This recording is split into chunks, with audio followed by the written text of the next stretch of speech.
When the clock strikes 12 or in about 4 hours, senatorial candidates and party list organizations can start openly wooing voters for the May 12 elections. Wait a minute, I thought it has been quite open.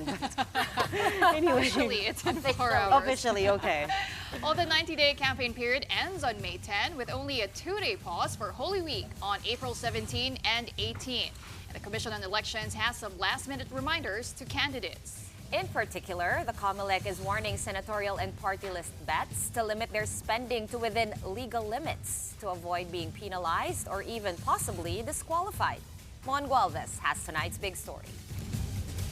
It could be a messy midterm elections this year, literally. As in past polls, garbage had always been a problem, with candidates and supporters not properly cleaning up after the votes are cast and counted.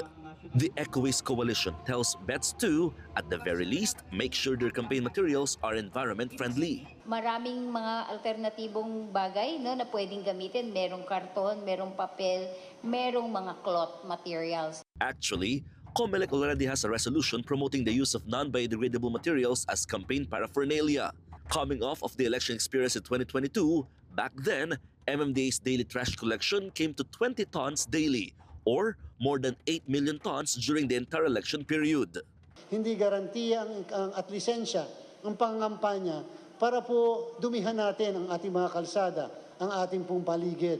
Dapat po responsible campaigning po tayo.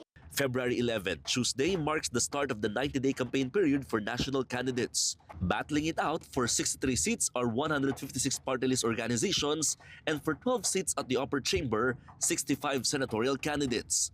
Local candidates, on the other hand, still have more than a month to go before their 45-day campaign period.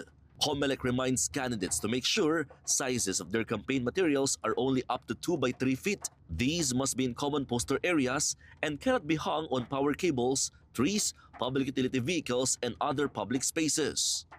Dito magkakaalaman ng karakter at disiplina ng mismong kandidato. Kung malinis ka sa kapaligiran, malinis ka sa pamamahala. Despite Comelec not having jurisdiction on materials posted on private properties, they will still write candidates who violate size restrictions.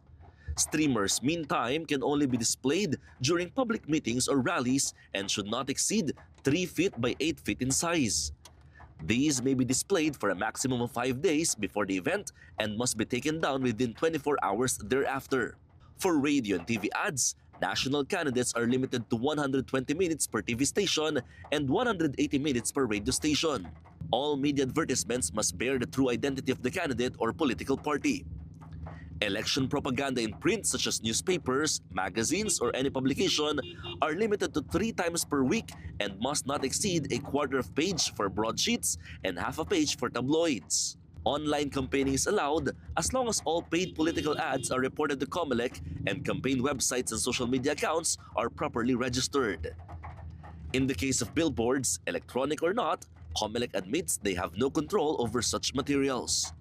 Still, spending for these should be accounted and added to expenditures of 5 pesos per registered voter for senatorial, congressional, and local candidates. If supported by a political party, the limit is at 3 pesos per registered voter in the constituency.